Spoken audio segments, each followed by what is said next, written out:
దేశం నలుమూలల ప్రపంచవ్యాప్తంగా ఉన్న భారతీయులందరూ కుల మత భాష ప్రాంతీయ భేదం లేకుండా ప్రతి ఒక్కరు చిన్న పెద్ద ప్రతి ఒక్కరు జరుపుకునే అతి గొప్ప పండుగే స్వాతంత్ర దినోత్సవం.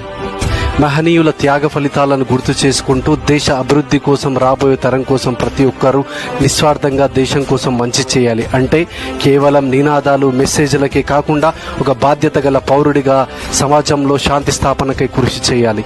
పరిశుభ్రత పాటించి పరిసరాలను శుభ్రంగా ఉంచాలి. అవసరమైన వారికి తమ స్థాయిని బట్టి సహాయం చేయాలి. చెడు అలవాట్లకు దూరంగా ఉండి ప్రజలను చెడుకు దూరం చేసే ప్రయత్నం చేయాలి. ఎందుకంటే దేశమంటే మట్టి కాదో ఈ మనుషులు అన్నారు మహనీయులు గురజాడ అప్పారావు గారు. అలాగే దేశమును ప్రేమించుమన్నా మంచి అన్నదే పెంచుమన్నా అన్నారు.